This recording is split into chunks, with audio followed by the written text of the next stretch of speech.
আর এক নাম মসজিদুল আকসা। আমি যার নাম কোরআনে আজ এনেছি একটু আগে, মনে করে দেখুন ওই বাইতুল মুকাদ্দিস, ওখানে ওরা লাইলাতুল কদরের নামাজ বন্ধ করে দিয়েছিল। মনে করে দেখুন, আপনাদের মনে নেই সরবেরিয়ার ভাইয়েরা, আপনাদের মনে নেই মিস্টার নেতানজিহুয়া আর তার লোকজন হাজার হাজার পুলিশ দাঁড় করিয়ে দিয়েছিল ওই লাইলাতুল কদর রাতে আল্লাহর কোরআন নাযিল হয়েছে। ওই রাতে ওখানে কোনো ইবাদত করতে দেবে না।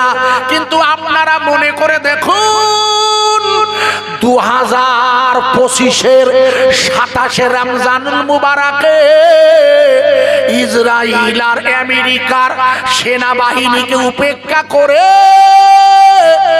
2 লক্ষ গাজার মুসলমানেরা ওই মসজিদে আকসায় লাইলাতুল কদর রমজানুল মুবারকে তারাবি আদায় করেছিল। একটু জোরে বলবেন না? রাত হয়ে গেছে, আর একটু জোরে বলা যাবে না? ভাই কত লাখ? ভাই 2 লাখ। ভালো করে শুনে নেন, 2 লাখ লোক যখন নামাজে ঢুকেছে, সেই ছবিটা পরের দিন লিখে নেন পৃথিবীর সেরা একটা সংবাদ মাধ্যম পিউ সেন্টার। ওরা আমেরিকার প্রেসিডেন্টকে দেখিয়ে বলল, স্যার আপনি আর নেতানজিহুয়া আপনারা বললেন যে ওই বাইতুল মুকাদ্দাসে নামাজ হবে না স্যার, কিন্তু এই দেখেন 2 লাখ মুসলমান তারা কোনো বাধা মানেনি। এই জন্য দেখুন ওরা চাইছে গাজার ভূখণ্ডটা খালি করে দিতে, তাই না ভাই? সুযোগ হলে, জানি না সুযোগ হবে কিনা আপনাদের মাথায় ঢোকানোর, যতটুকু বোঝাচ্ছি এটা অন্তত বুঝে নিন। ওরা ভেবেছিল কেউ নামাজে আসবে না, কিন্তু নামাজ পড়তে গেছিল 2 লাখ। যারা রমজানুল মুবারকের রোজার সেহেরি ইফতার কিছুই জোগাড় করতে পারে না, কি খাবে, থাকার জায়গা নেই, বসার জায়গা নেই, এমন 2 লক্ষ লোক যখন বাইতুল মুকাদ্দাসে রমজানুল মুবারকে লাইলাতুল কদরের রাতে, কোরআন নাজিলের রাতে যখন ঢুকে পড়েছে, আমেরিকার প্রেসিডেন্ট অবাক হয়ে সংবাদ মাধ্যমকে জিজ্ঞেস করছে এত লোক ঢুকলো কি করে? বলে আপনার সেনাবাহিনী সেখানে দাঁড়িয়ে আছে, কিন্তু ওরা কারোর কোনো বাধা মানে না, এরা ইমানদার, সোজা ঢুকে পড়েছে। সেই সময় আমেরিকার পিউ সেন্টার মিস্টার ট্রাম্পকে বলল, স্যার আপনি হাজার চেষ্টা করলেও লা ইলাহা ইল্লাল্লাহ ঈমানের কালেমার দাওয়াত বন্ধ করতে পারবেন না। তার কারণ আপনি শুনে এই দেখুন 2000 লিখুন, 2000 লিখে দিয়েছে 2060 সালে। এটা কত সাল? 26। তার মানে আর 34 বছর বাকি আছে। আমার বেঁচে থাকার সম্ভাবনা কম, আপনাদের মধ্যে কেউ না কেউ হায়াতে থাকতে পারেন, দোয়া রাখছি। আপনারা লিখে নেন 2060 সালে এই পৃথিবীতে ওরা হাজার চেষ্টা করলে খ্রিস্টানদের সংখ্যার চেয়েও মুসলমানদের সংখ্যাটা 1 নম্বরে হবে। জোরে বলুন নারায়ে তাকবীর। একটু জোরে বলতে পারেন নারায়ে তাকবীর। এই দিনের দাওয়াতের কাজ চলবে না, বন্ধ হবে। আরে হ্যাঁ না বলুন? পৃথিবীর কোন শক্তি এটাকে বন্ধ করতে পারে? আপনার ভেবে দেখুন, হুগলি জেলার পুইনানে যে ইজতেমা হলো, ভুল বুঝবেন না, লক্ষ লক্ষ লোক এসেছে। আপনি আমাকে যেন ভুল বুঝবেন না, তাবলীগ ফুরফুরা নিয়ে আপনি কোনো অবস্থায় ঝঞ্ঝাটের মধ্যে যাবেন না। কারণ তাবলীগ জামাতের ভাইয়েরা কিন্তু আহলে সুন্নাতের জামাত, এটা অনেকে জানেন না। অহেতুক বিভিন্ন কথা বলছে নানান তাল। গোটা পৃথিবীর জমিনে বিশ্ব ইজতেমার মধ্য দিয়ে পশ্চিমবঙ্গের পুইনানে যে পরিমাণ লোক শান্তির সাথে, ভুল বুঝবেন না আপনারা, আমায় ভুল বুঝলে আমার যায় আসে না, শুধু বাস্তবটা বোঝানোর চেষ্টা করছি। আশ্চর্য হয়ে যাবেন না, লক্ষ লক্ষ লোকের সমাবেশ, গোটা পৃথিবী চমকে যায় যখন ফুরফুরা শরীফের ঈশ্বরের সব হয়। মনে করে দেখুন, দাদা হুজুরের প্রিয় সাহেব দাদা মেজলা হুজুর মারা গেলে বিবিসি বলেছিল 40 লক্ষেরও বেশি নামাজে জানা যেতে, 40 লক্ষের বেশি। দেখেছি লোক, ভুল বুঝবেন না। এটা একটি আশ্চর্য বটে আমার কাছে যে এটা হাজার চেষ্টা করেছে এরা, কিন্তু ইমানের কালেমার দাওয়াত চলছে না, বন্ধ হয়েছে। আরে জোরে বলবেন না। এই জন্য আল্লাহ তার রসুলের কাছে প্রথম কিসের তবলিগ করলেন? আপনি আমার নামটার প্রচার করেন, আমার নামটা ইকরা বিসমি রাব্বিকাল্লাযী খলাক। আপনার প্রথম কাজ হলো আমার নামের তবলিগ করা। কথা বোঝা যাচ্ছে? হ্যাঁ না বলুন। কেন? যেহেতু মক্কা শরীফে তখন 360টা খোদাদ্রোহী শক্তি দাঁড়িয়ে, লাত উজ্জাত মানাত, এরা তো কাবায় দাঁড়িয়ে। কাবাটা কার ঘর? আরে জোরে বলুন। কাবা কাবা কাবা কাবা কাবা আছে মক্কায়। নামাজ পড়ি কোন দিকে ফিরে? এই পশ্চিম দিকে বললেন কেন? আরে উনি এরকম হাত দেখাচ্ছে। আসলে এখান থেকে কাবা হলো পশ্চিম দিক। আবার মদিনা শরীফে আমি হজে গিয়েছি 1999 2000, ওখানে কাবা হলো দক্ষিণ দিক। কাবাটা কোন দিকে? মদিনা শরীফ দক্ষিণ দিক। কেন? কাবা হলো পৃথিবীর মাঝখানে। কাবা কোথায়? কে বলেছেন এটা? কাবা যে পৃথিবীর মাঝখানে, এটা বলেছেন কে? বলুন আপনারা। এটা বলেছেন ভারতবর্ষের বিখ্যাত একজন বিজ্ঞানী, যিনি হলেন মহাকাশচারী।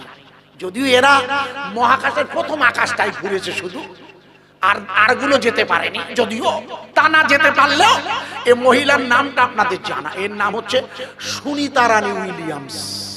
এর বাড়ি হলো গুজরাটে। এ হলো নাসার বিজ্ঞানী। মনে করে দেখুন আপনারা, আপনাদের মনে নেই। এ যখন মহাকাশে যাচ্ছে, আপনারা জানেন, নিশ্চয়ই জানেন তো, এ যখন মহাকাশে যাচ্ছে, মহাকাশ মানে ঊর্ধ্ব আকাশে যাত্রা। আপনাদের কাছে জিজ্ঞেস করছে, এই পৃথিবীতে ঊর্ধ্ব আকাশের যাত্রা প্রথম শুরু করেছেন আর শেষ করেছেন যিনি, তিনি হচ্ছেন রাসূলুল্লাহ। আল্লাহর নবী হলেন তিনি, যিনি মক্কা শরীফের খানায়ে কাবা থেকে বোরাকের পিঠে চেড়ে বাইতুল মুকাদ্দিস হয়ে সিদরাতুল মুনতাহা হয়ে আল্লাহর কাছে গিয়েছে। ঠিক না বেটা? আল্লাহ রসুল মহাকাশে যায়নি। সবচেয়ে অবাক করা কাণ্ড, এই শরীর নিয়ে গেছে। এই শরীর, রসুল পাকের শরীর মুবারক সহ বোরাকে করে ঊর্ধ্ব জগতে ঢুকছেন। এটা আশ্চর্য বটে। আমি লম্বা করছি না, শুধু এইটুকু আপনাকে বলছি। বিশ্ব রসুল যখন মহাকাশে যাচ্ছেন, ভাই মহাকাশ বলতে আমরা শুধু এই আকাশটা বুঝি না। মহাকাশ মানে আকাশ হলো 7টা। সাবা সামাওয়াতি তিবাকন। আকাশ কটা? আরে জোরে বলুন। আর এরা গিয়েছিল কোন জায়গায়? দেখো তিনি, এরা আছে প্রথম আকাশে। আল্লাহু আকবার। এরা প্রথম আকাশে ঘুরছে, বলছে মহাকাশে গেছি। অবাক করা কাণ্ড, আমার হাসি লাগে। আল্লাহ রসুল গিয়েছেন 7 আকাশ ভেদ করে সিদরাতুল মুনতাহা। ওখান থেকে রফ রফে করে আরশে মুআল্লা। আল্লাহর সাথে দেখা হয়েছিল না? আল্লাহর সাথে রসুল দেখা হয়েছে না? আল্লাহ জিজ্ঞেস করছে, হে রসুল আপনি আমার জন্য কি এনেছেন? মনে নেই? আল্লাহ রসুলকে আল্লাহ বললেন প্রথমে, হে রসুল আপনি আমার জন্য কি এনেছেন? আল্লাহ রসুল বলেন, আমি আমার তরফ থেকে এবং উম্মতের তরফ থেকে আত্তাহিয়াতু লিল্লাহি ওয়াসসালাওয়াতু ওয়াত-তাইয়্যিবাতু। জানা আছে কি? হ্যাঁ না বলো। দেখো দিদি কি মুশকিল। এ তো মিরাজের রাতে রসুলের কাছে আল্লাহ প্রথম জিজ্ঞেস করেছিলেন, আপনি কি এনেছেন? হুজুর বললেন, আল্লাহ আমি এবং আমার উম্মতের তরফ থেকে আপনার জন্য শারীরিক এবং আর্থিক ইবাদত নিয়ে এসেছি। শারীরিক আর আর্থিক ইবাদত। তখন কিন্তু নামাজ ফরজ হয়নি। বলো ভাই, নামাজ তো ওই রাতে ফরজ হবে। তার আগে আল্লাহ জিজ্ঞেস করছেন, আপনি আমার কাছে এসেছেন, কি এনেছেন হাদিয়া? রাসূল বলে আত্তাহিয়াতু। সব জানেন আপনারা প্রথম লাইন। তারপরে আল্লাহ বলে আসসালাতু ওয়াসসালামু আলাইকা ইয়া আইয়ুহান নবী ওয়া রাহমাতুল্লাহি ওয়া বারাকাতুহু। এটা কে বলেছিল? আরে এটা আল্লাহ বলেছিল। আশ্চর্য, এটাও জানেন না? নামাজের মধ্যে আত্মীয়তা না পড়লে নামাজ হয় না। আর কে কে বলেছিল তাও জানেন না? প্রথমে রসুল বলেছিল, তারপরে আল্লাহ উত্তর দিল। প্রথমে রসুল বলে আত্তাহিয়াতু লিল্লাহি ওয়াসসালাওয়াতু। আপনারা পড়েছেন, মুখস্থ আছে। আল্লাহ তখন বলেন আসসালাতু ওয়াসসালামু আলাইকা। আপনি জানেন, এটা মুখস্থ করে নেবেন। তাহলে আল্লাহ রসুল প্রথমে বললেন আল্লাহ আবার খুশি হয়ে সালাম দিলেন, রহমত নাজেল করলেন, বলে আপনার প্রতি রহমত নাজেল হোক, মনে করে দেখুন। তারপরে আবার ফেরেশতারা বললেন, লম্বা কথা, যেটা আমি বলতে চাচ্ছিলাম না, মূল কথা হলো ওরা গিয়েছে আকাশের, ওরা গিয়েছে একটা আকাশ, আর রসুল গিয়েছে 7টা আকাশ। ভালো করে শুনবেন, রসুল যখন আকাশে যাচ্ছেন, মনে করে দেখুন জিবরিলের সাথে, আপনাদের মনে নেই জিবরাইল আমিন রসুলকে বসালেন একটা জায়গায়। রসুল জিজ্ঞেস করছেন, এই জায়গাটা কি? মান হাজা ইয়া আখি জিবরিল? বলছে হাজা বাইতুল মামুর। ভালো করে শুনুন, রসুল আকাশ থেকে দেখছেন, জিজ্ঞেস করছে, ইয়া জিবরিল এটা কোন জায়গা? বলে হুজুর এটা হচ্ছে বাইতুল মামুর। বলে এটা কি? বলে এটা হচ্ছে আমাদের মসজিদ। বলে ও আচ্ছা, আপনাদের মসজিদ? বলে হ্যাঁ। তা হুজুর মসজিদে বসেছেন, নিচের দিকে তাকিয়েছেন, তাকিয়ে দেখে আল্লাহর কাবা। একটু জোরে বলবেন না? আরো জোরে বলবেন না? আল্লাহ রসুল অবাক হয়ে গেছেন, বলছে জিবরিল তো আমার কাবা দেখতে পাচ্ছি। বলে হ্যাঁ হুজুর ওটা আপনার কাবা। বলে আশ্চর্য, এটা আপনারা বিশ্বাস করেননি কেন? সুনিতা রানী উইলিয়ামস যেদিন মহাকাশে গিয়েছিল, মনে করে দেখুন, উনি যখন মহাকাশের ভেলায় যাচ্ছে, তখন ওর সঙ্গীরা বলছেন, ম্যাডাম আমরা যে মহাকাশে দুটো তারা দেখতে পাচ্ছি, খুব জ্বলছে, আলো দিচ্ছে। বলে তাই? বলে হ্যাঁ। তাহলে ওই তারাগুলোকে দেখো তো। ওরা অনুবীক্ষণ যন্ত্র মেশিন দিয়ে ওরা ওই তারাগুলো দেখছিল। শুনে নেন, ওই তারাগুলো দেখে অবাক হয়ে গেছে। প্রথম যে তারা, ওই তারাটার ভিতর দিয়ে ওরা দেখতে পেলে আল্লাহর কাবা। একটু জোরে বলা যাবে না? আরো জোরে বলতে পারেন না? সুনিতা রানী বললেন সঙ্গীদের, এই জায়গাটা নোট করো। বলে কেন? বলে এটা হচ্ছে পৃথিবীর মাঝখান। আমার কথা বোঝা যাচ্ছে? বলে এটা হচ্ছে পৃথিবীর, এখানে কে আসবে? দেখো দিন, এখানে কে আসবে? এত ইসমিন্নান্তারে মেলেস আচার্যেন সামান্বিতাং মুহাম্মদ ইতি খ্যাতাং শিষ্য শাখা সামান্বিতাং নিরিপশ্চৈব মহাদেবম মরুস্থল নিবাসিনাম। এখানেই আসবে পৃথিবীর মাঝখানে মুহাম্মাদুর রাসূলুল্লাহ নামে কলি যুগের কলি। একবার জোরে বলবেন না সুবহানাল্লাহ? রসুল জন্ম নিয়েছিল কোথায়? কাবায় না? রসুল জন্ম হচ্ছে কোথায়? হ্যাঁ না বলেন? কাবায়। তো সেই কাবাটা দেখছেন আকাশ থেকে ওরা। কারা? বিজ্ঞানীরা। রসুল দেখেছে 1450 বছর আগে, আর ওরা মহাকাশে যাবার পথে আল্লাহর কাবা দেখে অবাক। আল্লাহর কাবা আশ্চর্য। যেদিকে ফিরে নামাজ পড়েন, যেখান থেকে রাতের বেলা শুরু হয়েছে, সুবহানাল্লাহি আসরা, প্রশংসা সেই আল্লাহ যিনি তার বান্দাকে ভ্রমণ করাচ্ছেন রাতের বেলা। মসজিদুল হারাম, কাবার চত্বর থেকে, মনে করে দেখুন আপনারা, রাসূলের পাক যখন কাবার চত্বর থেকে বোরাকের পিঠে চড়বেন, তার আগে আল্লাহ রাসূলকে জিবরিল আর মিকাইল আমিন কাবা শরীফের চত্বরে শুইয়ে দিয়ে হুজুরের বুকটা চিরে ফেলেছিল। আপনাদের জানা আছে কি? হ্যাঁ না বলুন? আলাম নাশরাহ লাকা সদরক, কোরআনের ভাষা। আমি কি আপনার বুকটা চিরে ফেলিনি? আল্লাহ রাসূলের বুক চেরা হয়েছিল কবার? দেখো দিন, 4 বার। এর আগে কোন নবীর বুক চেরা হয়েছে আজ পর্যন্ত? কোন নবীর? আপনারা জানেন না? এই পৃথিবীতে কতজন নবী এসেছে জানেন তো? 1,24,000, মতান্তরে 2,24,000 নবী ও রসুল। কিন্তু রসুল এসেছেন 313 জন, কেবল 313 সংখ্যায়। মুখস্থ করেন। 5 জন আছেন মুরসালিন, তাদের মধ্যে 5 জন নবী মুরসালিন।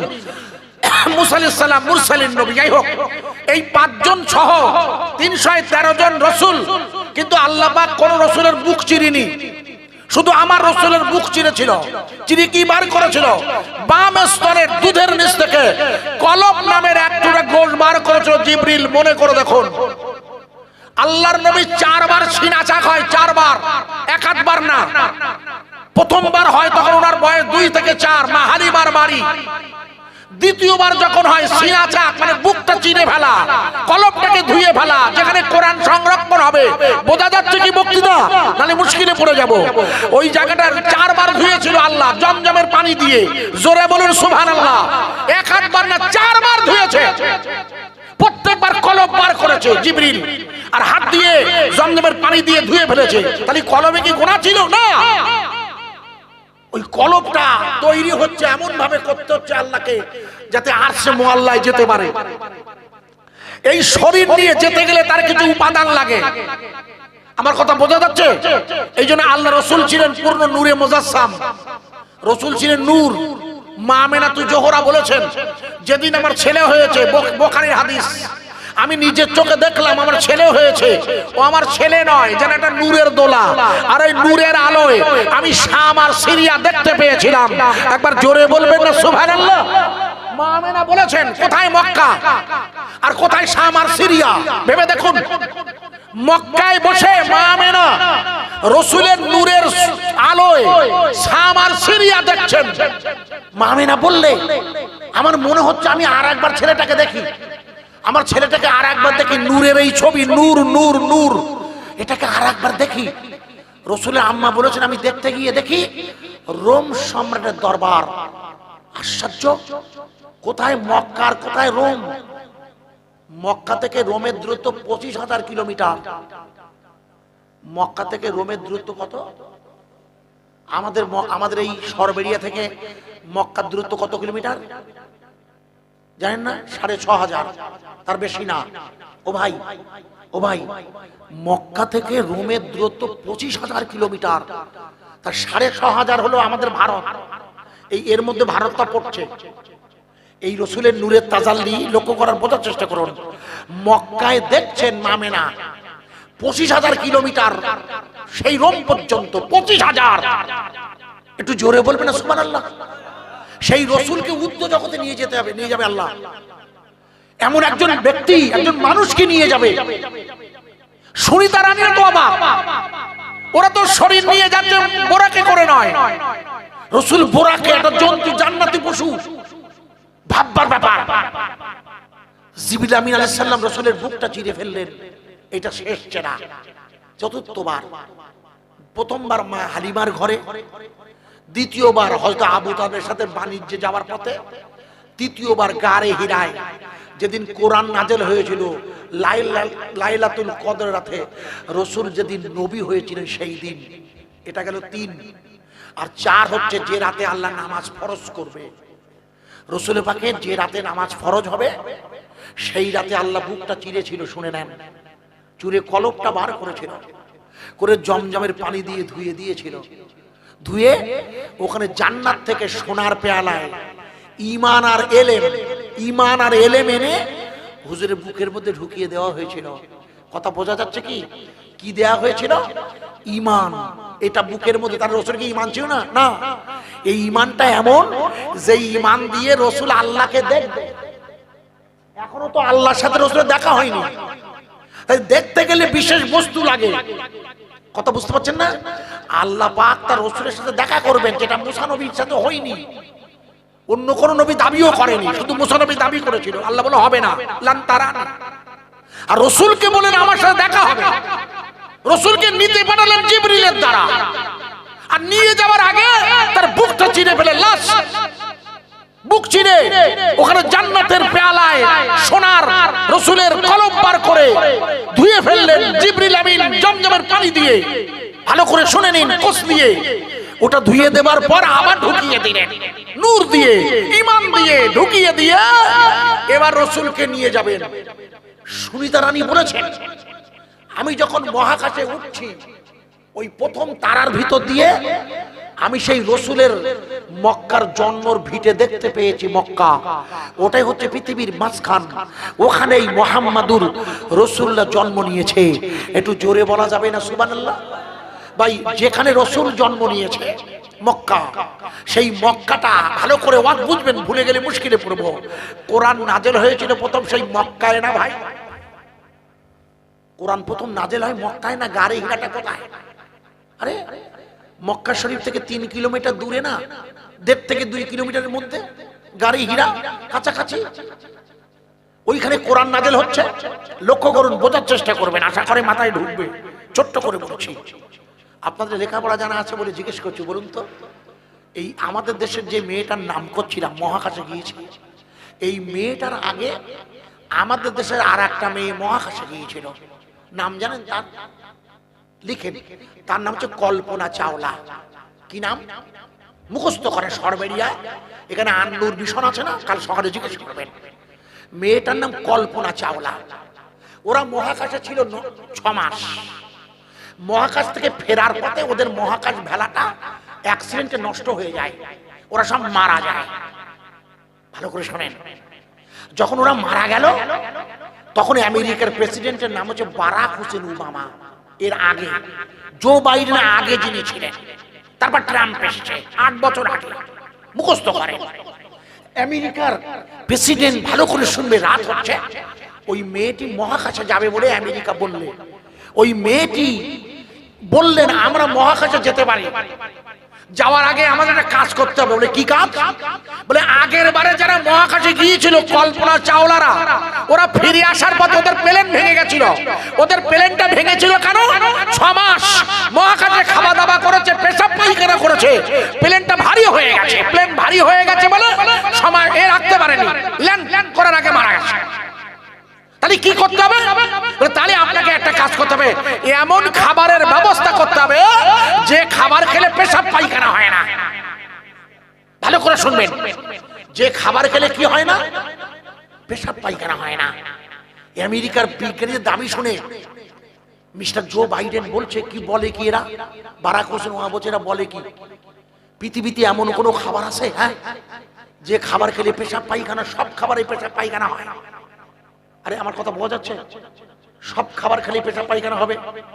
তখন একজন বিজ্ঞানী বললেন, স্যার আপনি জানেন না, বিসমিল্লাহির রহমানির রহিম তিবিয়ানা লিকুল্লি শাইইন, পৃথিবীতে যা কিছু আছে সব কোরআনে আছে। জোরে বলুন। ওরা অবাক হয়ে গেছে, বলে আপনি বলেন কি? বলে হ্যাঁ স্যার, সবকিছু কোরআনে আছে। বলে তাই যদি কোরআনে থেকে থাকে তাহলে আপনারা বার করেন। সব যদি কোরআনে থেকে থাকে তাহলে আপনারা বার করেন কোন খাবার খেলে পেশাব পায়খানা হয় না। আমেরিকার বিজ্ঞানীরা বললেন, লিখুন নামটি। আমেরিকার বিজ্ঞানীরা বললে, মিস্টার আমরা আল্লাহর কোরআনের মধ্যে দেখেছি, আল্লাহর নবীর হাদিসে এসেছে, জান্নাতীরা যে খাবার খাবে ওই খাবার খেলে পেশাব পায়খানা হবে না। জোরে বলুন, আরো জোরে। কারা খাবে? জোরে বলবেন না। জান্নাতে যাবে কারা? জান্নাতে যাবে কারা? কি আশ্চর্য, আপনাদের বিশ্বাস নেই আপনারা যাবেন? ও আল্লাহ, এত শীতের ঠান্ডায় বসে আছেন, একবারও বলতে পারেন আমরা যাব? আমরা যাবো ইনশাল্লাহ। এ তো আমার কেন মাথা ঘুরছেন কেন? আরে মাথা নাড়ছেন কেন? আল্লাহ জান্নাত করেছেন তো ইমানদারদের জন্য। আশ্চর্য, হতে পারে জেনা, হতে পারে পাপ। আরে পাপ হতে পারে, অস্বাভাবিক কিছু মদ খেতে পারে না, খেয়েছে, জেনা করেছেন, পরের জমি ভাগরা করেছেন, নিন্দা, অনেক পাপ করেছেন, কিন্তু তার তো ব্যবস্থা আছে। আপনি তো ইমানদার, লা ইলাহা ইল্লাল্লাহ মুহাম্মদ রাসূল, এই যে দিনই দাওয়াত, এটা মুখের সাথে আর কলবের সাথে আপনি মেনে নিয়েছেন।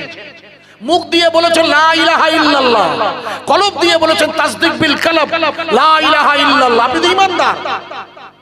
আর ইমানদারি জান্নাতে যাবে, একটু জোরে বলি ইনশাআল্লাহ। তাহলে আপনারা ঘাবড়াচ্ছেন কেন? আশ্চর্য, একটু জোরে একবার নারা দি, নারে তাকবীর। আপনাদের বিশ্বাস নেই জান্নাতে যাবেন? আমি বিশ্বাস করি। কেন? এই জন্য, যেহেতু আমাদের জন্য তো বানিয়েছে আল্লাহ। আসলে আল্লাহ তো আমাদের জাহান্নাম বানায়নি।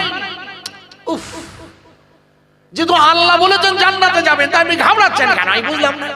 যাকে আপনাদের যদি ভয় থাকে, আমিও ব্যাপারটা ভয় করি না, কেন আমার বিশ্বাস ইমানদারদের জন্য আল্লাহ জান্নাতের ব্যবস্থা রেখেছেন। জোরে বলো আমিন। তো বললে জান্নাতে যারা যাবে তারা যে খাবার খাবে ওই খাবার খেলে পেশাব পায়খানা হবে না। কেন? আপনারা জানেন জান্নাতীরা যে খাবার খাবে ওই খাবার খেলে পেশাব পায়খানা লাগবে না, ঢেগুর উঠবে। কি উঠবে? ঢেগুর ওঠে না আমাদের? ওঠে না আপনাদের?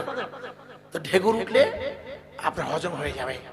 যা আবার খিদে লাগবে, যাওয়ার আগে খাওয়া, যাওয়ার আগে মুখের কাছে, শুধু মনে মনে বলে আল্লাহ আমি বড় কুল খাবো। হ্যাঁ, হাসছেন কেন? এটা সিস্টেম। তো যাই হোক, এবার বললে ভালো করে শুনবেন, বলে তাহলে দেখো জান্নাতীরা কি খাবার খাবে যে খাবার খেলে পেশাব পায়খানা হবে না? ওরা বললে খোঁজো। কোথায় খুঁজবে? ভুলে গেলেন? কোরআনে। ওরা বলছে খোঁজো খোঁজো, খুঁজে দেখো তো। ওরা দেখে কোরআন শরীফে আল্লাহ জানিয়ে দিয়েছে, হাদিসে রাসূল বলেছে জান্নাতীরা যে খাবার খাবে সে খাবার খেলে পেশাব পায়খানা হবে না। জান্নাতীরা খাবে যে খাবার সেটা হলো মাছের কলিজা। কিসের কলিজা? মাছ। মাছের কলিজা। আপনার জলখায় এলাকা মাছ সম্পর্কে আপনার অভিজ্ঞতা আছে?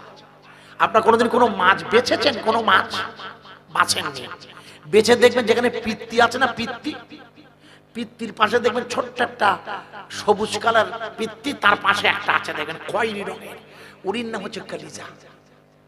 বিজ্ঞানে বললো এই টুকটুক কলজে খেয়ে ওরা মহাকাশে থাকবে 6 মাস, খেয়ে নেই কাজ। মাছের কলিজা। এখন প্রথম প্রশ্ন হচ্ছে কোরআন শরীফে মাছ আছে কিনা?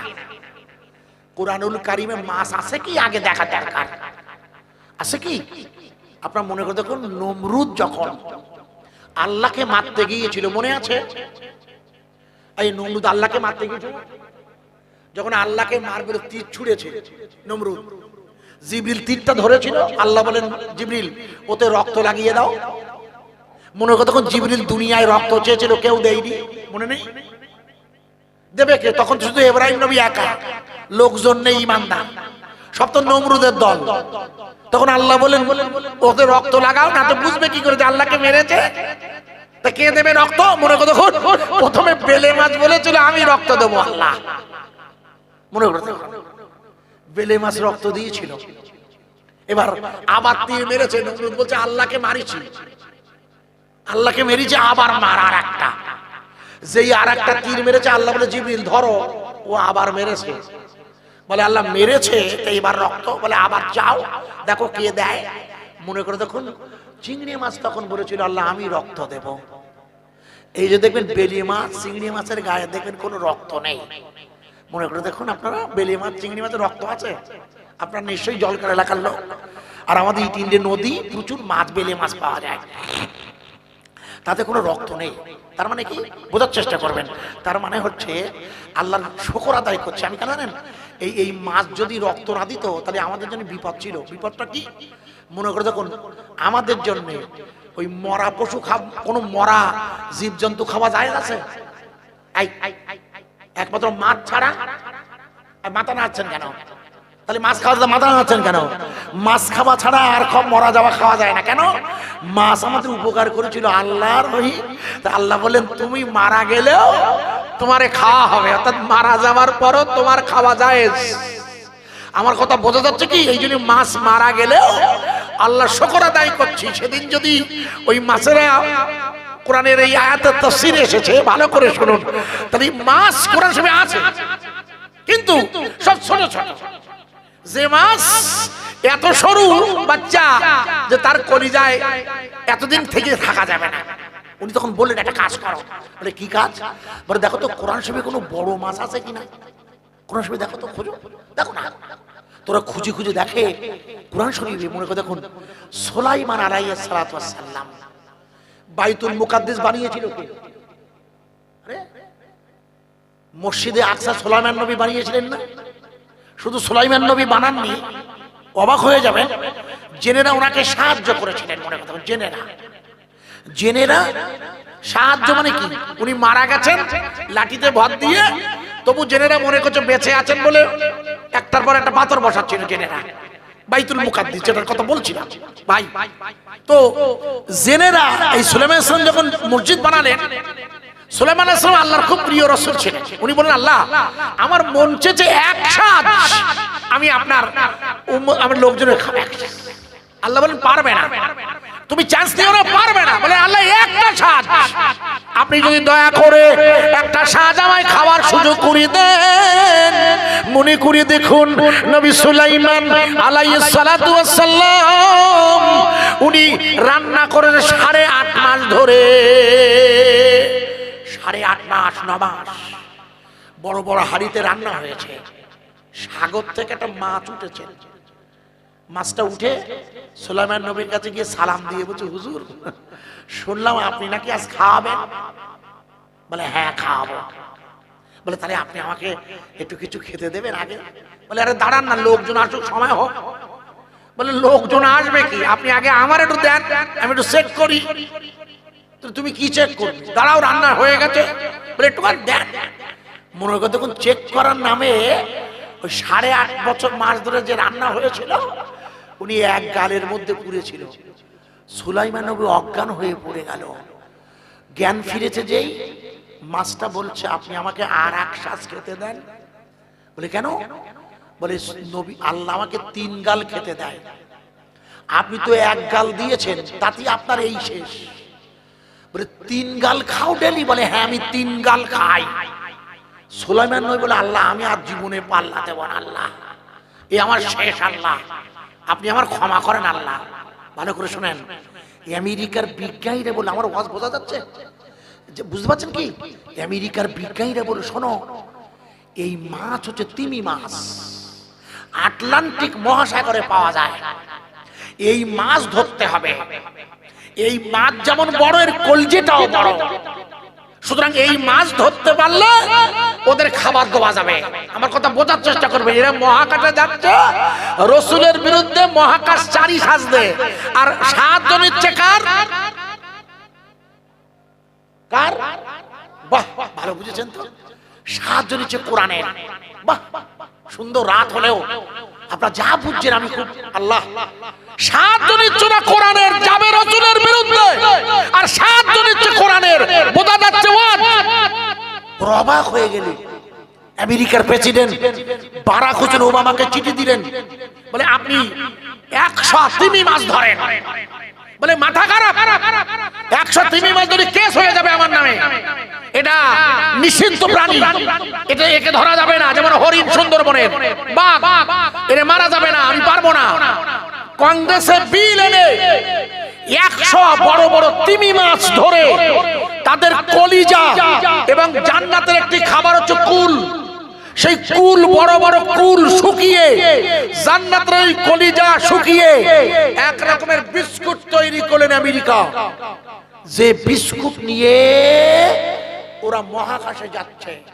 আমার কথা বোঝা যাচ্ছে কি? যেটা খেলে পেশাব পায়খানা হবে না। আর মহাকাশে যাবার পথে তারার ভিতর দিয়ে কি দেখছেন আল্লাহ? জোরে বলুন। রসুল জন্ম নেবে কোথায়? ওই কাবায়। ভালো করে ওয়াজ বুঝবেন। যে কাবার দিকে ফিরে নামাজ পড়ি, এই কাবাটা বানিয়েছিলেন আদম আলাইহিস সালাম, কিন্তু নূহ নবীর জমানায় কাবাটা ভেঙে যায়। মনে করে দেখুন, নূহ নবীর জমানার প্লাবনে কাবা শরীফ ভেঙে যায়। মনে করে দেখুন, আল্লাহ বলেন ইব্রাহিম আপনি ওই কাবাটাকে আবার নতুন করে বানান।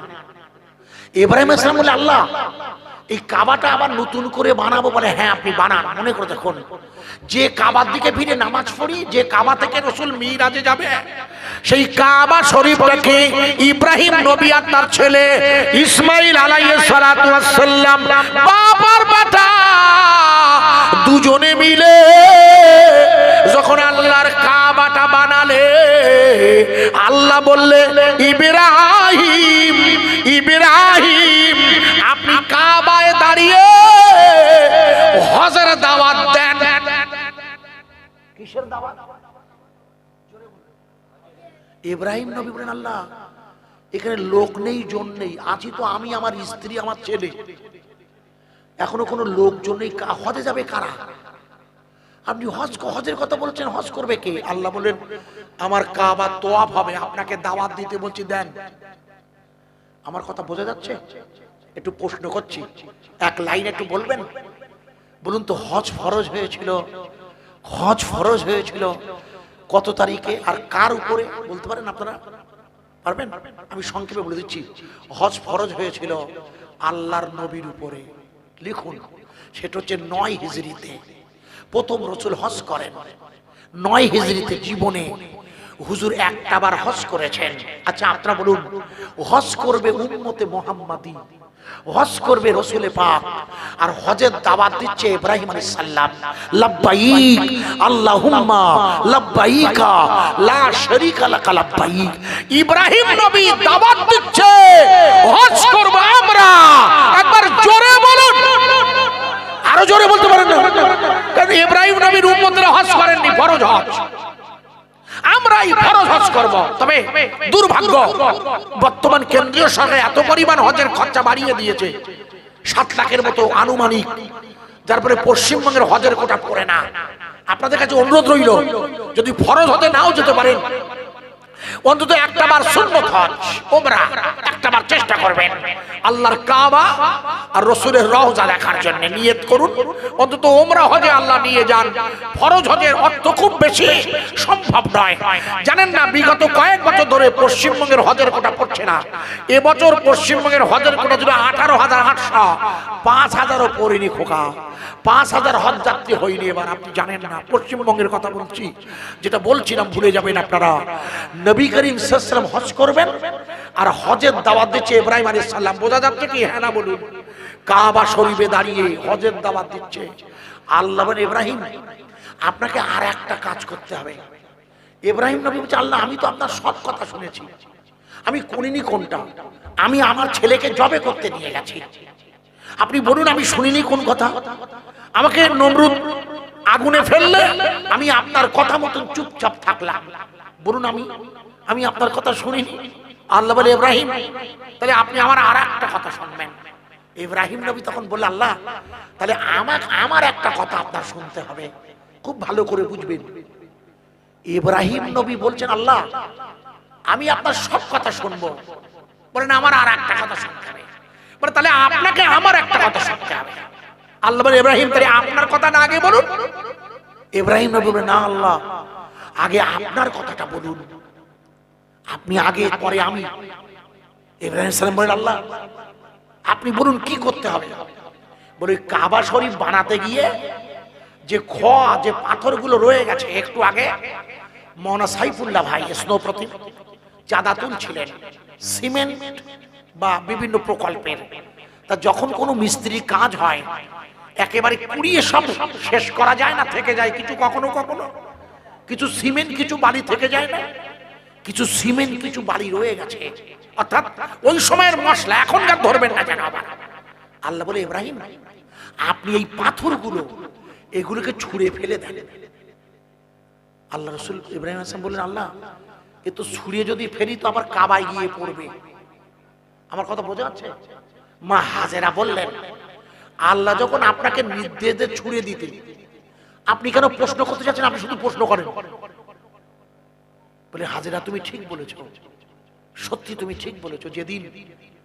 যেদিন আমি তোমাকে এখানে রেখে যাই, তুমি আমার কাছে জিজ্ঞেস করেছে, স্বামী আপনি আমাকে এখানে রেখে যাচ্ছেন কার হুকুমে?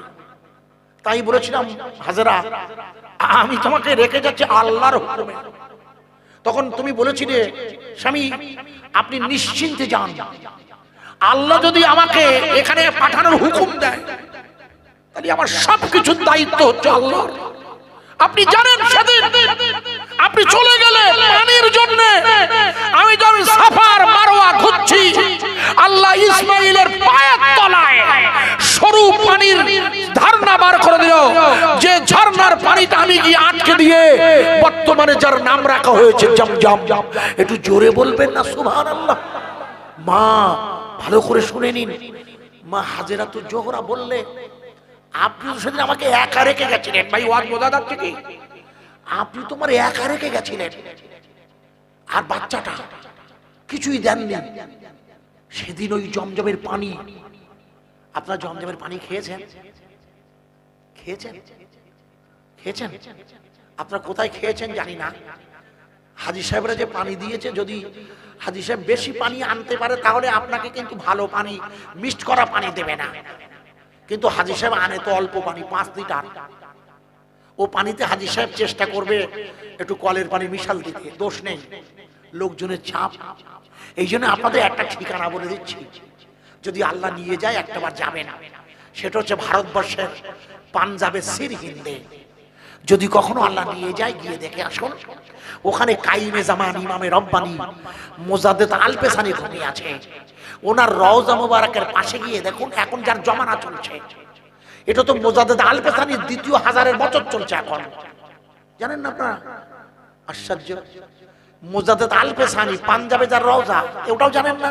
কাদিরিয়া, চিশতিয়া, নকশবন্দিয়া, মুজাদ্দেদিয়া চারটে তরিকা আছে বাজারে, তাও জানেন না? আল্লাহু আকবার। ওই মুজাদ্দেদিয়া তরিকার শায়েখ মুজাদ্দেদ আল পেসানি পাঞ্জাবে যার রওজা, ওখানে যান, ওখানে দেখবেন জমজমের পানি আছে। হুজুর আল্লাহর কাছে দোয়া করেছিলেন, আপনারা জানেন না? হুজুর হজে যান, উনি হজে যেতে পারেননি, শুনে নেন।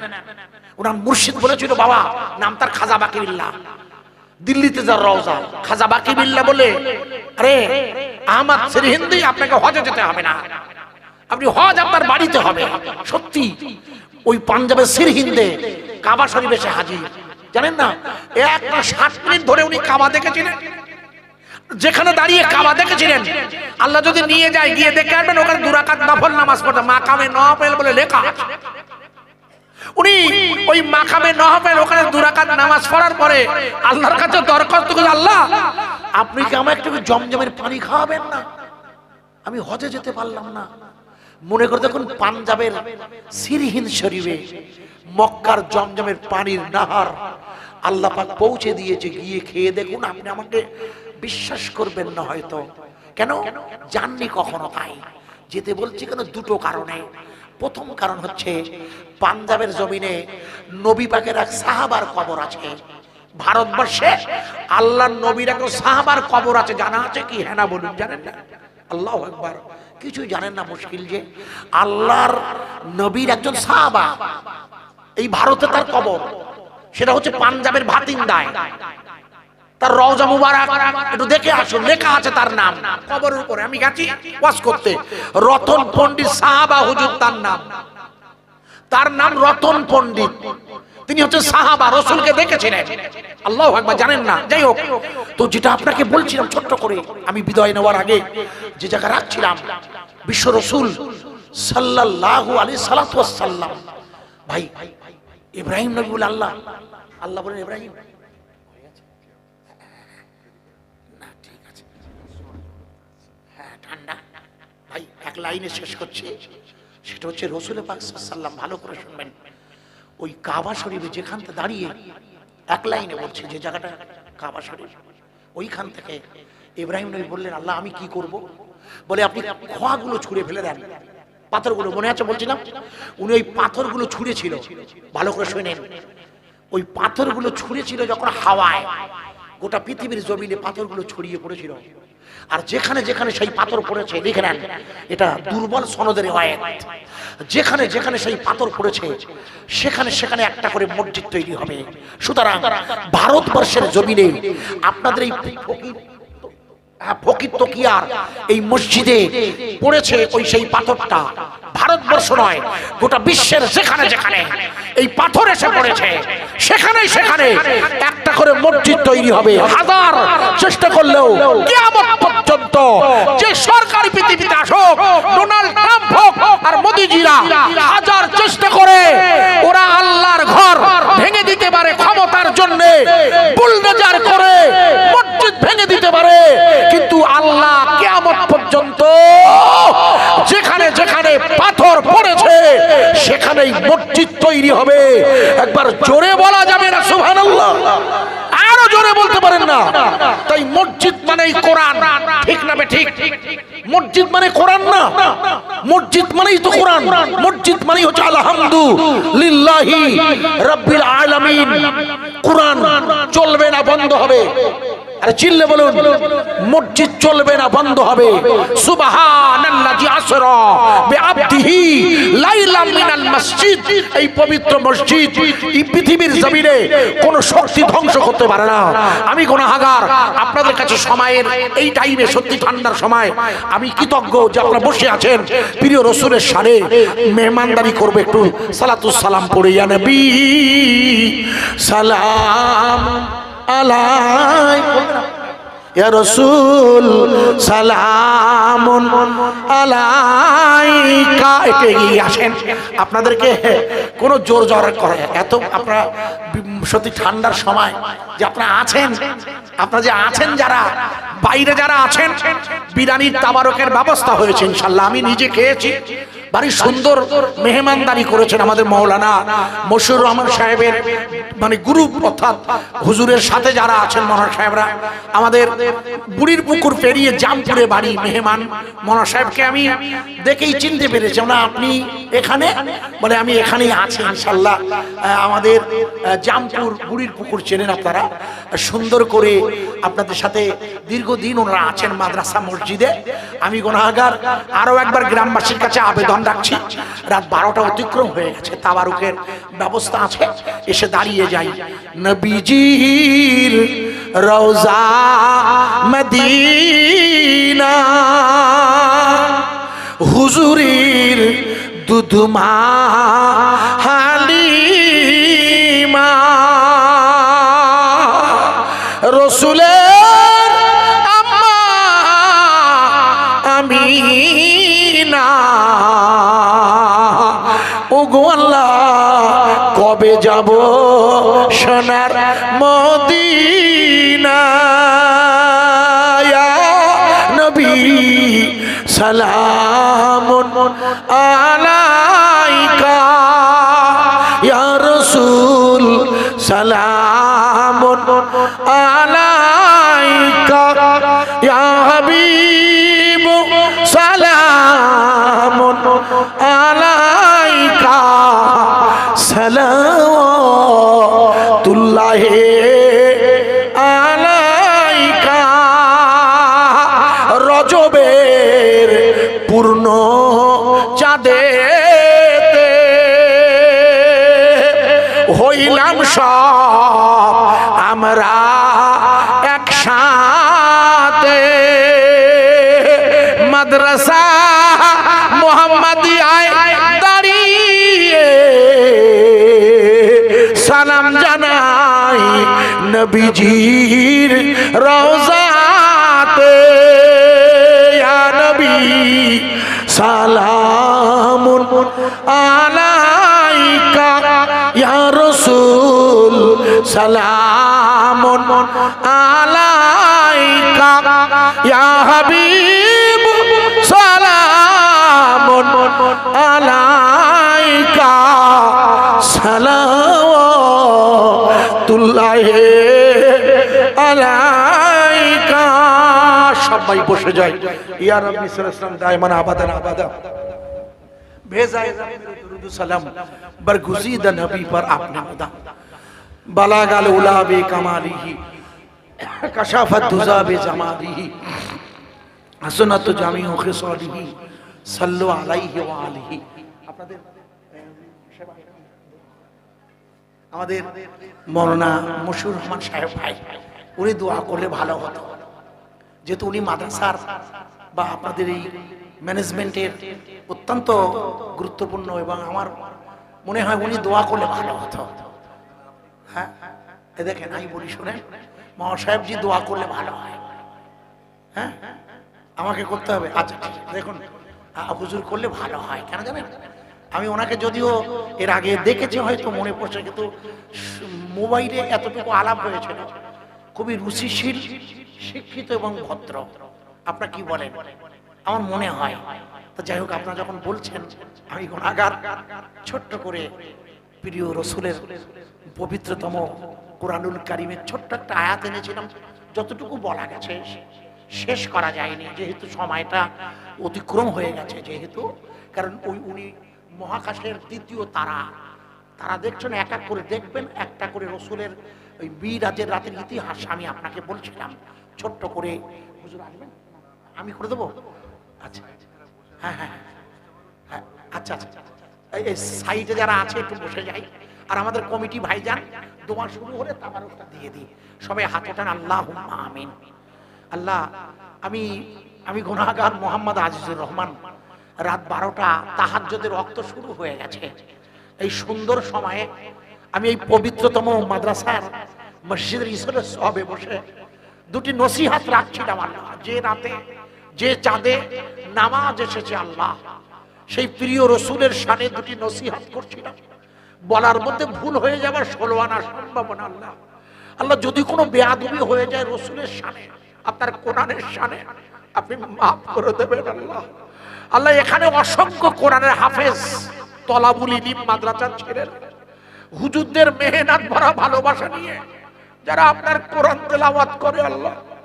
আল্লাহ মসজিদটি এত সুন্দর, এসে বসলাম, সেই সাথে দারুণ লম্বা মাদ্রাসা আল্লাহ। এই মসজিদ মাদ্রাসা সহ গোটা এই দরবারটা আপনি আপনার শাহী দরবারে কবুল করে নেবেন আল্লাহ। আল্লাহ তরুণ যুবক নওজোয়ান সরবেরিয়ার একেবারে লাগোয়া জীবনতলা রোডে রাস্তার ধারে এত সুন্দর পরিবেশ আল্লাহ। আল্লাহ এই মাদ্রাসা এই মসজিদ চারিদিকে বুলডোজার চলছে আল্লাহ। আল্লাহ কোনো কারণ নেই অকারণে ওরা আপনার কোরআনের বিরুদ্ধে বলছে আল্লাহ। আল্লাহ গোটা পৃথিবীর জমিনে ইমানের কালেমার দাওয়াতের উপরে আঘাত চলছে আল্লাহ। আবার আমাদের নিজেদের মধ্যেও কিছু কিছু ভুল বোঝাবুঝির কারণে আমাদের নিজেদের মধ্যেও কিছু ত্রুটিপূর্ণ ব্যাপার মাঝে মাঝে নজরে পড়ে আল্লাহ। আল্লাহ সমস্ত রকমের ফিতনা থেকে আপনি আমাদের দূরে সরিয়ে রেখে এই কোরআনের মাজমাকে আপনার দরবারে আপনি কবুল করে নেবেন আল্লাহ। রব্বুল আলামিন আল্লাহ যারা দান করেছেন তাবারুকের জন্য, মাদ্রাসার জন্য, সারা বছর ধরে যারা ওস্তাদ হুজুরদের দেন, রব্বুল আলামিন এই সমস্ত দান মাদ্রাসার ছেলেদের তেলাওয়াতে কুরআন, হুজুরদের এই দার্স, হুজুরদের এই মেহনত, কমিটি সাহেবানদের এই ভালোবাসা, আমার মায়েরা বোনেরা যারা আছে সকলের এই ভালোবাসার মাদ্রাসাটা আপনার দরবারে কবুল করিনি আল্লাহ। আল্লাহ এই মাদ্রাসাটা আপনার প্রিয়তম রসুলের ভালোবাসার, আপনার কোরআনের দার্স দেওয়া হয় এখানে আল্লাহ। এবং সাথে সাথে মসজিদ, এত সুন্দর মসজিদ আল্লাহ। আল্লাহ এই মসজিদ আর মাদ্রাসা ভারতবর্ষের জমিনে আল্লাহ কখন যে কি পরিস্থিতি তৈরি হয় আপনি জানেন আল্লাহ। আল্লাহ আপনি আমাদের ইমানের, আমাদের মসজিদের মাদ্রাসাগুলোর হেফাজত করবেন আল্লাহ। আল্লাহ ওরা ইচ্ছা করে এসআইআর এর নামে এই যে দ্বিতীয় পর্ব শুনানি চলছে, সব মুসলিমদের ডাকছে কারণে অকারণে। এসআইআর এর নামে যে হারাজ হচ্ছে আল্লাহ, এই মুসলিম কওম, মুসলিম জাতিকে আপনি হেফাজত করুন আল্লাহ। আল্লাহ এরা এখানে আমাদের রাখতেই চায় না আল্লাহ। আল্লাহ এই কঠিন মুসিবতের সময় পূর্ণ আপনার সাহায্য চাই আল্লাহ। আল্লাহ দয়া করে যদি কিছু সওয়াব দেন আমার সোনার নবীর রওজা মুবারকে মদিনা মুনওয়ারায় পৌঁছে দিন। সাহাবায়ে কেরাম, তাবে তাবেঈনে কেরাম, হুফাজে কেরাম, ফুকায়ে কেরাম, শুহাদায়ে কেরাম, চার তরিকার পীর, চার ইমাম, আয় আল্লাহ ফুরফুরা শরীফের মুজাদ্দিদে জামান আমিরুশ শরিয়া দাদা হুজুর, 5 হুজুর, বসিরানের আল্লামা শাহ রাহমাতুল্লাহ আলাইহি হুজুর, এই সাথে যত ওলিয়া উলিয়া গসকুতুর সাহারানপুরে দেওবন্দের মাটিতে আল্লাহ যে সমস্ত বুজুর্গানে দিনেরা দিনের দাওয়াতের জন্য আল্লাহ ভারতের স্বাধীনতা সংগ্রামে যে সমস্ত আলেম উলামারা শহীদ হয়ে গিয়েছে আল্লাহ, দিল্লি আয় আল্লাহ, উত্তরপ্রদেশ, মিরাট, গোটা ভারতের জমিনে সমস্ত আলেম উলামাদের কবরগুলোকে আপনি জান্নাতুম মিন রিয়াজিল জান্নাহ বানিয়ে দিন। এই মাদ্রাসাতে যারা দান করেছেন আল্লাহ মাওলানা সাইফুল্লাহ সাহেবজির হাতে, এছাড়া সারা বছর সামনে রমজানুল মুবারক আপনারা বেশি বেশি যাকাত, ফিতরা, সাদকা, বিভিন্ন প্রকারের কাফারা সহ দান এই মাদ্রাসাতে দেবেন। আয় আল্লাহ এই ছেলেদের ভালোবাসাকে আপনি কবুল করে এই এলাকায় যত কবরবাসী আছে আল্লাহ সমস্ত কবরবাসীর কবরে এই সওয়াবটুকু পৌঁছে দিন আল্লাহ। মাদ্রাসার হিতাকাঙ্ক্ষী তরুণ নওজোয়ান যুবকদেরকে আপনি 5 ওয়াক্তের জামাতের সাথে নামাজি হবার তৌফিক দেবেন আল্লাহ। আল্লাহ আমাদের কমিটি সাহেবান, গ্রামবাসী ভাইজান, মায়েরা বোনেরা সকলকে আপনি নামাজি, মুত্তাকি, খোদা ভীরু আপনার জাকিরিন বান্দা না করিয়ে মৃত্যু দেবেন না। আল্লাহ মাদ্রাসার হুজুরদের এই মেহনত ভরা ভালোবাসার এই দ্বীনি দাওয়াতকে আপনি কবুল করে নেবেন আল্লাহ। আল্লাহ ওনারা যারা হাফেজ আছেন, আলেম আছেন, তারা যোগ্য আল্লাহ, তাদের এমন অর্থ দিতে পারে না কমিটি, জানি তো আল্লাহ, অথচ সেই অল্প অর্থে কি সুন্দর তাদের পারিবারিক জীবনগুলো শান্তির সাথে বইছে আল্লাহ। হুজুরদের বিশেষ করে হযরতে মাওলানা মশিউর রহমান সাহেব সহ গোটা মাদ্রাসার টিম যারা আছেন, কর্তৃপক্ষ সহ সকলকে আপনি হেফাজত রাখেন। দাঁড়িয়ে আছি মাদ্রাসার এই গায়ে বা মসজিদের লাগোয়া, একটু যদি বসা যায়। স্বাভাবিক গ্রামের মানুষ হিসাবে রাতের এই সময়টা আমরা বিছানায় গায়ে লিয়ে দেই, এটা ন্যাচারাল। কিন্তু আজকের জন্য কিছুটা সময় আমি আপনাদের সকলের কাছে আবেদন করব, যারা দাঁড়িয়ে আছি জমে জমে বসে যাই। এটি হলো রজবের সেই পবিত্রতম পূর্ণময় চাঁদ, যে চাঁদে আল্লাহ রাসূল সাল্লাল্লাহু আলাইহি ওয়াসাল্লাম তার মায়ের রেহেম এসেছিলেন। আপনাদের জানা আছে কি? আমি আপনাকে দুটি নসিহত করছি, খুব মনোযোগ সহকারে আবেদন রাখছি বোঝা। এটি হলো রজবের পূর্ণময় চাঁদ এবং আগামীকাল রজবের শেষ জুমার খুতবা হবে ইনশাআল্লাহ। আপনারা যদি ন্যূনতম চাঁদের হিসাব রাখেন, সেই নজরে এটি হলো সেই চাঁদ যে চাঁদে আল্লাহ তাবারাক তাআলা তার রাসূলকে তার মায়ের রেহেমে প্রবেশ করিয়েছিলেন। এটি হলো সেই চাঁদ যে চাঁদে গরিবে নওয়াজ খাজা মাইনুদ্দিন চিচি আজমিরি সঞ্জিরি, যার রওজা মুবারাকে পবিত্র উরুস মুবারক ইসলে সওয়াব, যেটি রজবের 6 তারিখ থেকে শুরু হয় আপনারা জানেন। যেহেতু গরিবে নওয়াজের আগমন এবং তিরোধান দুটোই রজব মাসে, 6ই রজব আর 14ই রজব। আপনারা যারা ন্যূনতম খোঁজ রাখেন, আমাদের প্রধানমন্ত্রী প্রতি বছরের ন্যায় এবছরও গরিবে নওয়াজের রওজা মুবারকে, যদিও শরিয়াতে চাদর কবরে দেওয়াটা শরিয়ত সম্মত নয়, এটা হলো আহলে সুন্নতুল জামাতের আকীদা। আমরা চাদর দিয়ে কি কবর ঢেকি? একটু হ্যাঁ না বলুন। কিন্তু আমাদের প্রধানমন্ত্রী প্রতি বছরে এই রজবের 6 তারিখে যে আজমির শরীফে খাজা বাবা মাইনুদ্দিন চিশতির রওজায় উনি চাদর পাঠান, আবার ওনার দলের এক দল ওর তলায় শিবের মন্দির খোঁজে। আশ্চর্য হয়ে যায় আমি মাঝে মাঝে, প্রধানমন্ত্রী চাদর পাঠাচ্ছেন রওজায়, শরিয়ত সম্মত নয় আমাদের, কিন্তু দেশের ক্ষমতায় আছেন উনি। তো সেই রজবের পুণ্যময় চাঁদে, যে চাঁদে আল্লাহ তাবারাক তাআলা তার রাসূলকে নিজের কাছে নিয়ে গেছিলেন, পবিত্রতম রজবের সেই চাঁদ, আকাশেতে চাঁদ দেখো মাহে রজবে,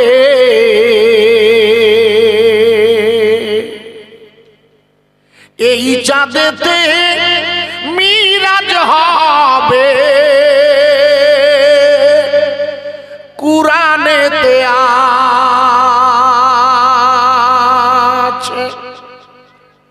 এই চাঁদেতে নবীর সাথে খোদার দেখা হয়। পবিত্র মিরাজের চাঁদের 26শে রজবের দিবাগত রাত রাসূলের সাথে আল্লাহ সাক্ষাৎ হয়েছিল। আপনাদের জানা আছে? হ্যাঁ, একটু আওয়াজ দিয়ে কথা বললে আমি বয়ান করতে পারবো না। এই চাঁদে রাসূলের সাথে আল্লাহর সাক্ষাৎ হয়েছিল। আপনাদের জানা আছে কি? হ্যাঁ না বলুন। আল্লাহর সাথে রাসূলের দেখা হয়েছিল জানেন? আমার আগে, তখন আমি এসে গেছি 9:45। আমাদের সাইফুল্লাহ সাহেব আপনাদের কাছে মুসা আলাইহিস সালামের জীবনের কিছু বয়ান শোনাচ্ছিল। মনে করে দেখুন, নবী মুসা আলাইহিস সালাতু ওয়াস সালাম একাধিকবার আল্লাহর কাছে দরখাস্ত করেছেন, আল্লাহ আমি আপনাকে দেখতে চাই। মনে করে দেখুন,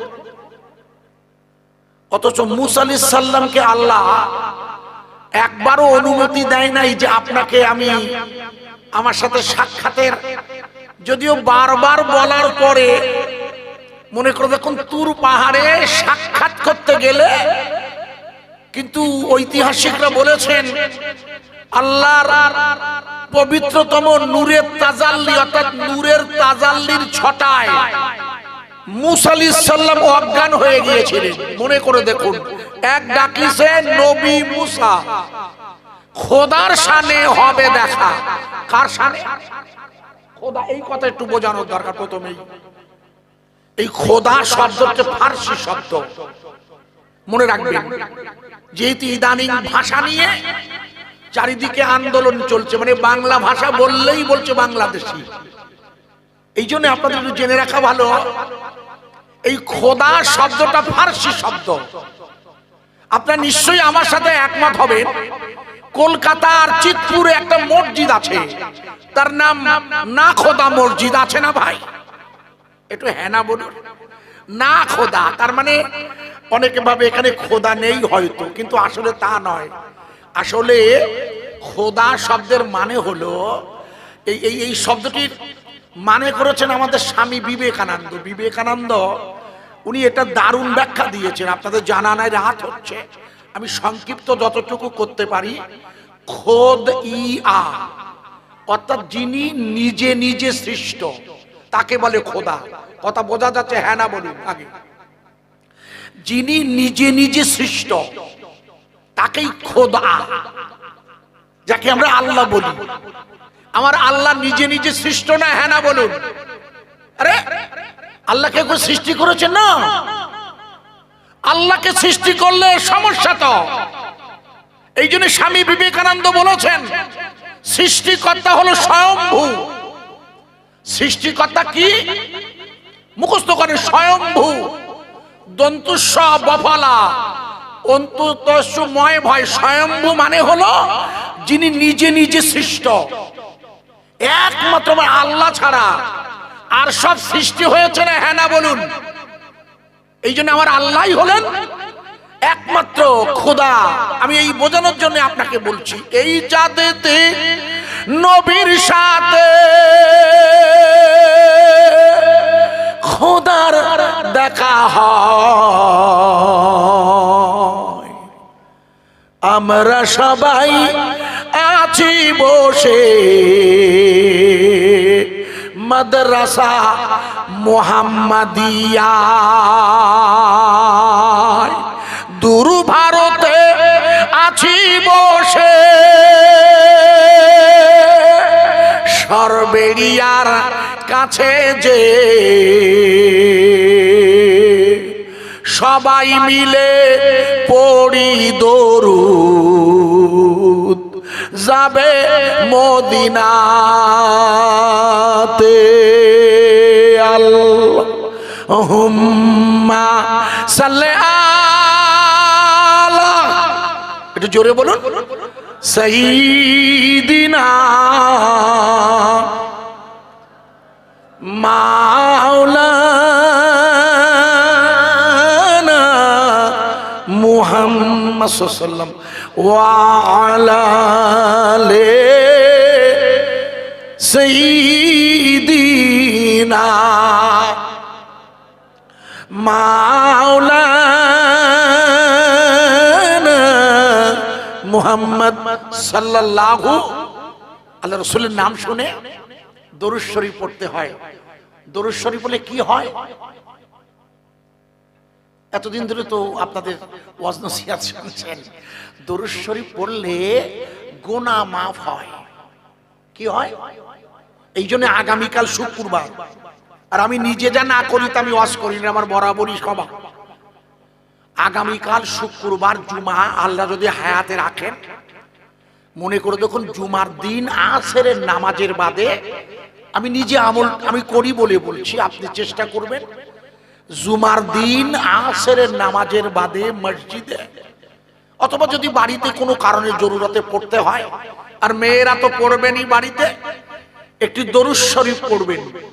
দরুদ শরীফটা আমি মুখস্থ করিয়ে দিচ্ছি। আল্লাহুম্মা সাল্লি আলা মুহাম্মাদানিন নবিল উম্মি ওয়ালা আলিহি ওয়া সাল্লিম তাসলিমা। মুখস্থ আছে? কারণ নেই? এনিওয়ান? কারণ নেই? আশ্চর্য, আমি আরেকবার পড়িয়ে দিচ্ছি। আল্লাহুম্মা সাল্লি আলা মুহাম্মাদানিন নবিল উম্মি ওয়ালা আলিহি ওয়া সাল্লিম তাসলিমা। আল্লাহ রাসূল বললে, যে ব্যক্তি জুমার দিন আসরের নামাজের বাদে এই দরুদ শরীফটা ৮০ বার করবে, ৮০ বার, আল্লাহ তার ৮০ বছরের গুনাহটা মাফ করে দেবে। একটু জোরে বলবেন না? তাহলে দরুদ শরীফ কি করে দেয়? গুড। কত বছরে? আপনার বয়স কত ভাই? ৫৫। এখনো অনেক বাকি। আপনার কত মুরব্বী? ৭৪। বাবা, বোনাস পেয়েছেন আপনি। বোনাস মানে হলো, আল্লাহ রাসূল বলেছেন যে আমার অধিকাংশ উম্মতের বয়স হবে ৬০ থেকে ৭০। হাদিসে আছে। আপনাদের হুজুর দিকে জিজ্ঞেস করবেন, হযরতে মাওলানা মশহুর রহমান সাহেবজি সহ যারা আছেন, আমাদের জামপুরের ওস্তাদ হুজুরগণ, সব ভাইকে জিজ্ঞেস করবেন। আল্লাহ রাসূল বলেছেন, ভালো করে খেয়াল করুন, অধিকাংশ উম্মতে মুহাম্মাদির ন্যাচারাল আমাদের বয়স হবে ৬০ থেকে ৭০। আর ওই হাদিসের দরুদের নাজরানা কত বছরের? তার মানে এটা হলো বোনাস। ৭০ পেরিয়ে ৮০-তে গেলেও একটু ভালো করে ভাববেন। এই জন্য খুব মহব্বতের সাথে যখনই সুযোগ হয় রাসূলের শানে দরুদের নাজরানা পেশ করতে হয়। কোথায় আছেন প্রাণের নবী, আমাদেরকে ছাড়িয়া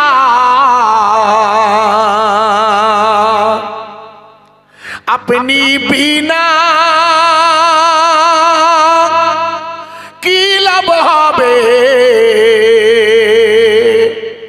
এ ধারাতে বাঁচিয়া। আপনি আছেন মদিনায়, কবে যাব রওজায়, সবাই মিলি আছি বসে সরবেরিয়া মুহাম্মাদিয়া জীবন তলায় যাবার রাস্তার ধারের মাদ্রাসা। আল্লাহুম্মা সাল্লি আলা, জোরে বলুন, সাইয়্যিদিনা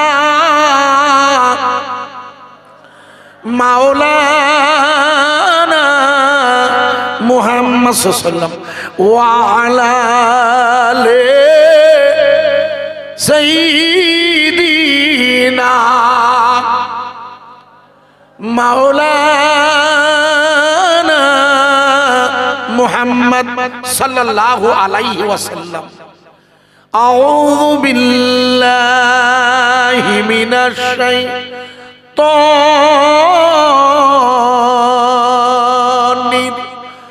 রাজিম।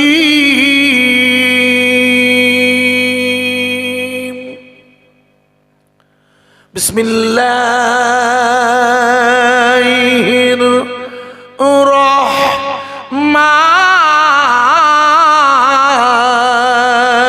রহমানির রহিম।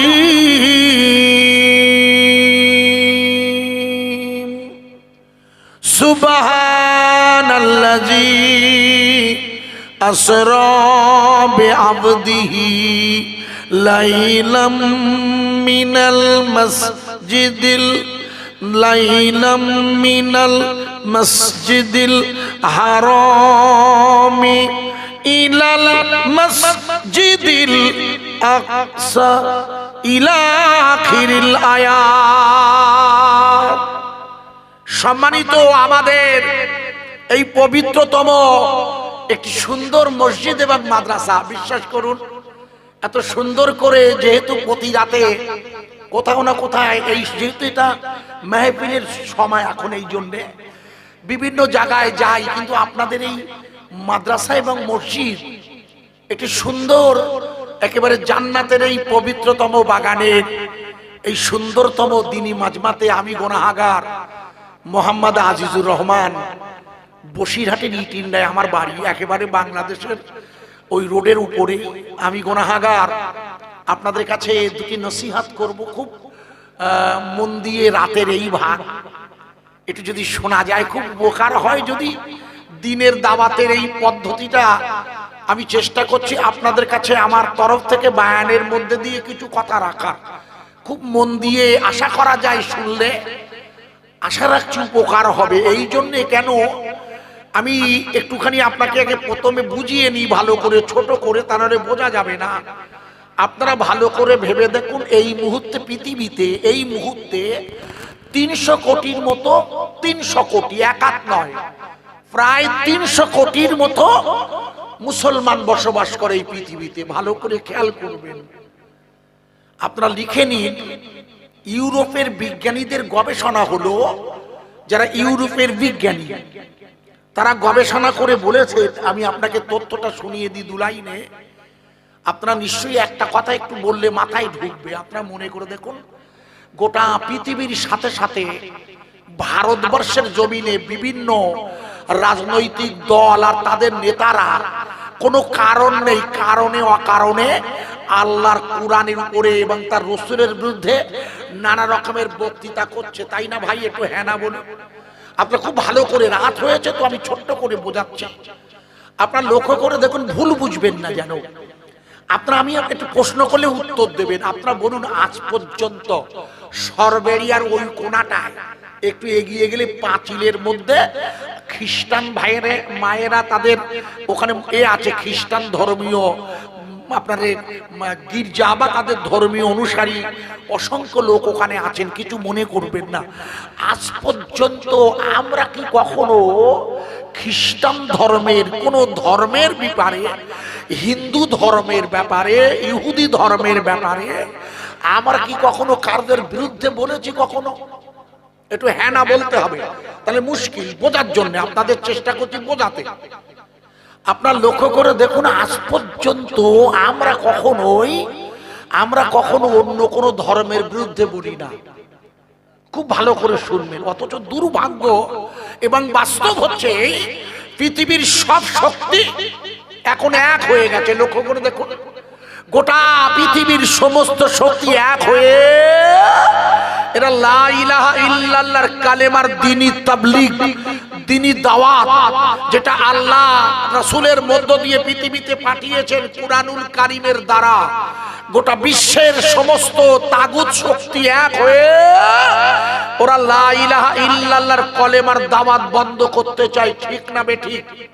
আমি একটা স্টাডি দিচ্ছি, লিখে নেন, আশা করি আপনাদের উপকার হবে। সেটা হচ্ছে এই, মনে করে দেখুন, আপনাদের মনে নেই 2000, এটা আপনাদের মাথায় ঢোকানোর জন্য রাখছি, বুঝতে পারবেন আশা করছি। 2000 তারিখটা লিখে নেন।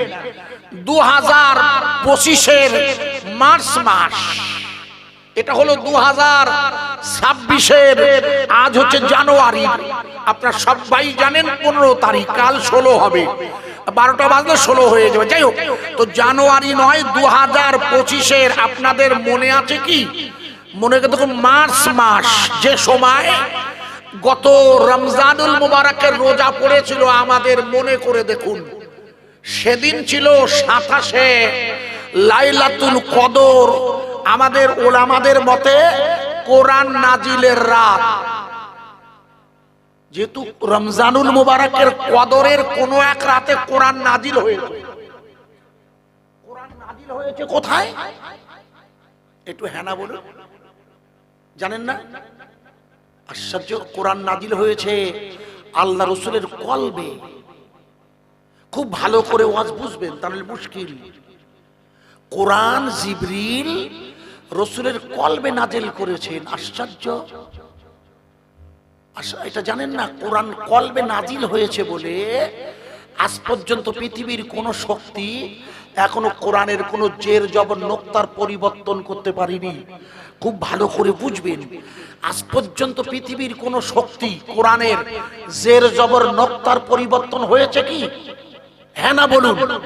আপনারা নিশ্চয়ই আমার সাথে একমত হবেন। কোরআন নাজিল হয়েছে গারে হিরায়, লাইলাতুল কদরের রাত, সেটি 27শে রমজান বলে অধিকাংশ পণ্ডিতদের মত। তখন রসুল গারে হিরাতে অবস্থান করছেন, তখন উনি নবী হননি। ওই রাতে উনি নবী হবেন মনে করে দেখুন, জিবরাইল আমিন এসে ওনাকে কি করেছিলেন আপনাদের মনে নেই? ওনাকে বললেন পড়ুন, ইকরা বিসমি রাব্বিকাল্লাযী খলাক। বলেননি? কি বলেছিলেন? পড়ুন আপনার প্রভুর নামে। কার নামে? প্রভুর নাম। মনে ভালো করে ভেবে দেখুন, এখানে কিন্তু জিবরাইল আমিন আল্লাহর কাছ থেকে এসে কোরআনের যে 5টা আয়াত নিয়ে এসেছিলেন, জিবরাইল আমিন রসুলকে পড়তে বলেন 5টা আয়াত। রসুল বলেন আমি পড়তে পারি না। বলেছিল না? কেন কেন পড়তে পারবেন না? আশ্চর্য, উনি ঠিক বলেছেন। যেহেতু রসুল অক্ষর জানতেন না, রসুল যেহেতু অক্ষরহীন, ওনার অক্ষরের পরিচয় জানা নেই, এই জন্য জিবরিল ওনাকে কি করলেন মনে করে দেখুন, ওনাকে জড়িয়ে ধরলেন। মনে করে দেখুন বুখারীর হাদিস, জিবরিল ওনাকে জড়িয়ে ধরে বলেন পড়ুন ইকরা বিসমি। কার নাম? আরে আল্লাহর নাম। আল্লাহ রসুলকে আলিফ বাতাসা শেখানো হয়নি, আপনারা জানেন না? রসুলকে এবিসিডি শেখানো হয়নি, ওয়া হ্রস্বই দীর্ঘ। কেন? রসুলকে তো অক্ষর শেখাবে কেন আল্লাহ? অক্ষর শেখাতে গেলেই তো মাস্টার লাগবে। কথা বুঝতে পারছেন না? রাত হয়েছে, একটু মাথায় নিন। অক্ষর শিখতে গেলেই তো টিচার চাই, তাই রসুলকে পড়াবে কে? কথা বুঝবেন ভালো করে। এই জন্য জিবরিল রসুলের কাছে যে কোরআন এনেছে তার প্রথম লাইন ছিল ইকরা বিসমি, পড়ুন আপনার প্রভুর নাম। প্রভুর নাম কি? প্রভুর নাম হচ্ছে আল্লাহ। আপনি সর্বপ্রথম আল্লাহর নাম নেন। কেন? আল্লাহর কাবা, আল্লাহর ঘর, সেই ঘরে 360টা খোদাদ্রোহী শক্তি দাঁড়িয়ে আছে। আগে ওই শক্তির বিরুদ্ধে আপনি তাবলীগ করুন। আপনার এই তাবলীগের প্রথম শব্দ হবে আল্লাহ। একবার জোরে বলা যাবে না? আরো জোরে বলতে পারেন না? এই জন্য ফুরফুরা শরীফের দাদা হুজুর, ফুরফুরা শরীফ যদি ইদানিং আপনারা দেখছেন ইউটিউবে, আপনারা অনেকে দেখছেন বিভিন্ন সব নানান বক্তব্য, এক এক বক্তার বিভিন্ন রকমের আসছে বাজারে। আপনারা আমার কথাটা খুব ভালো করে একটু খেয়াল করুন, রাত হচ্ছে তো। দাদা হুজুরের একটা লাইন আপনাদের শেখাচ্ছি শোনানোর জন্য, হাসবি রব্বি জাল্লাল্লাহ। জানা আছে কি? হ্যাঁ না বলুন। এই লাইনটা ইদানিং নেটে পাবেন, দেখবেন মেয়েরাও গাইছে। ইদানিং মেয়েরাও হাসবি রব্বি জাল্লাল্লাহ মাফি কলবি গায়রুল্লাহ নূর মুহাম্মদ সাল্লাল্লাহ হক লা ইলাহা ইল্লাল্লাহ, এটা গাইছে না ইদানিং? এটা মেয়েরা গাইছে। ইউটিউবে দেখবেন 90% গজলগুলো সব গানের সুরে গাওয়া। লজ্জা লাগে। এখন পীরজাদারা আলেম উলামারাও এই গজলগুলো হুবহু গানের সুরে গাইছে মঞ্চে বসে। বিশ্বাস করুন এটা চরম অবৈধ এবং শরীয়তের কঠোর নিষেধ। দাদা হুজুরের মসলাই তাই, অথচ আপনারা বলছেন মানেন না। দাদা হুজুর বলে দিয়েছেন অথচ আপনি মানেন না। বিশ্বাস করুন, শুধু দাদা হুজুর করেন, কারণ এটা না দিলে বাজারে আপনার চলবে না। কিন্তু বাস্তবিক উনি বলে দিয়েছেন যে মঞ্চে রাগ রাগিনীর সুরে গজল গাওয়া হয়। আপনি দেখুন এই গজলগুলো আমি দুটো গাই, একটা না দুটো গাই, একটু দেখুন আপনারা। ও গো চাঁদ তুমি বলো আমার নবীজি কোথায় কোথায় গেলে পাবো তোমাকে পাক নবীজির রওজায় ওগো চাঁদ। আছে না গজলটা? এনা বলে 90% বক্তারা গাইছে একই গজল, সবাই মিলে গাইছে। কিন্তু আপনারা কি জানেন এই গজলটা প্রথম যিনি গেয়েছিলেন তিনি কে জানেন না? এই গজলটা প্রথম যিনি বাজারে আনেন তখন ফিতের ক্যাসেট, ইউটিউব নেই, তখন এসব ক্যামেরা ছিল না। প্রথম যিনি এই গজল, এটা শুধু না আর একটা গজলে হিট করেছে সবাই জানেন, সেটাও তিনি গেয়েছেন। একাধিক গজল, তার মধ্যে এটাও তার গাওয়া, আমি গাইছি, আপনাদের চেনা জানা চাই, সব বক্তারা গাইছে। কি সেটা দেখবেন বাজারে আছে, বেরিয়েছে। ওই জন্ম নবীর দেশে, বলুন বলুন, হলে কেমন হতো, এই ইউটিউবার ভাইরা ভালো জানে, হলে কেমন হতো, এটা শ্রোতারা গাবে। কি আশ্চর্য! এই গজল দুটো, এই গজল নয়, এর সাথে আরো অনেকগুলো গজল দিয়ে প্রথম যিনি এই গজল বাজারে এনেছিলেন তিনি হলেন ফুরফুরা শরীফের পীরজাদা সিরাজ সিদ্দিকী সাহেব। মুখস্থ করেন, ওনাকে জিজ্ঞেস করে দেখবেন, উনি প্রথম এই গজলগুলো গায়, প্রথম খুব কষ্ট করে লেখে এবং উনি প্রথম বাজারে আনেন, তখন ফিতের ক্যাসেট। এই যে হাসবি রাব্বি জাল্লাল্লাহ, ইদানিং যে বাজারে সবাই গাইছে, বাংলাদেশেও গাইছে, বাংলাদেশে নাটক হচ্ছে, তাতে হাসবি রাব্বি জাল্লাল্লাহ গাইছে নাটকের মধ্যে। অথচ এই লাইনগুলো প্রথম গেয়েছিল ফুরফুরা দাদা হুজুর কিবলা। উনি কি বলেছিলেন? উনি বলেছে হাসবি রাব্বি জাল্লাল্লাহ, এর বাংলা মানে হলো সকল প্রশংসা ওই আল্লাহর, যে আল্লাহ জাল্লে জালালাহু ও আম্মা নাওয়ালাহু, অর্থাৎ সকল প্রশংসা ওই আল্লাহর, যে আল্লাহর ধ্বংস হয় না। একবার জোরে বলুন, আরো জোরে বলবেন না ভাই, আল্লাহর ধ্বংস হয়। এই যে দাদা হুজুরের প্রথম নসিহত, লিখে নেন, হাসবি রাব্বি জাল্লাল্লাহ, তোমরা সর্বক্ষণ জিকির করবে কার? আরে জোরে বলুন। এই জন্য উনি লিখলেন পরের লাইন, মাফি কলবি গায়রুল্লাহ। মা মানে সাথে, ফি মানে মধ্যে, কলবি মানে হলো তোমার কলব, বাম স্তনের দুধের নিচে, ইন্না ফাইল জাসাদা মুদগাতা, নিশ্চয়ই তোমাদের শরীরে এক টুকরা গোশ আছে, নিশ্চয়ই সেই গোষ্ঠীর নাম হচ্ছে কলব। এটা কি আপনাদের জানা আছে? আগে হ্যাঁ না বলুন। এটাও জানেন না? আপনার দোষ না, আপনাকে ধন্যবাদ যে আপনি জানেন। এটা আমাদের দুর্ভাগ্য যে এখনো আমরা আপনাদেরকে কলবটা চেনাতে পারিনি। এটা আমাদের দুর্ভাগ্য। এটা দুর্ভাগ্য এই জন্যে যেহেতু ঈমান রাখার জায়গা তো কলবে। ঈমান রাখতে হয় কোথায় এটা জানেন না? আশ্চর্য! আল্লাহু আকবার, আল্লাহু আকবার। আমি মুশকিলে পড়ে গেলাম। তো আপনি ঈমানটা রাখার জায়গা হলো আপনার কলবে। এই জন্য এই দ্বিতীয় লাইনটা দেখুন, মাফি কলবি গায়রুল্লাহ, তোমার কলবটা যেন সর্বক্ষণ আল্লাহ আল্লাহ আল্লাহ বলে। আমার কথা বোঝা যাচ্ছে? হ্যাঁ না বলুন। আচ্ছা, যার কলবের আল্লাহ আল্লাহর জিকির হয়, যার মানে, আমি এই লাইনে বলে আপনাকে শেখাচ্ছি কেন? যেহেতু এই লাইনে এই জন্য বলছি, যেহেতু কোরআন কলবে এসেছে, আর এই কোরআন কলবে আসার কারণে পৃথিবীর সমস্ত শক্তি এখন এক হয়ে গেলেও ওই আপনার হরিণঘাটার বিধায়ক থেকে শুরু করে গোটা পৃথিবীর সমস্ত শক্তি যদি এক হয়ে যায়, তাহলে কলবের মধ্যে সংরক্ষিত আল্লাহর কোরআন, যেটা এই মাদ্রাসার ছেলেরা মুখস্থ করে, তারা প্রথমে মেমোরিতে নেয়, মেমোরি থেকে কলবে নিয়ে যায়। তাদের ওই কলবের আর এক নাম সাদার। সেই সাদার বা সিনা যেখানে কোরআন রাখা হয়, আপনারাই বলুন, হাজার চেষ্টা করলেও বাম স্তনের দুধের ভিতরে লতিফায়ে কলবে থাকা আল্লাহর কোরআন পৃথিবীর কোন শক্তি বার করতে পারে? আরে হ্যাঁ না বলুন। এই জন্য কোরআন চলবে না, বন্ধ হবে। আরে চিল্লে বলুন। পৃথিবী এই জন্য আপনাদের জানা নাই বলে বলছি। এই জন্য 2025-এর রমজানুল মুবারক মনে করে, যখন ইসরাইল আর আমেরিকার প্রেসিডেন্ট মিস্টার ডোনাল্ড ট্রাম্প দুজনে মিলে ঘোষণা করে দিয়েছিল, আপনাদের মনে নেই?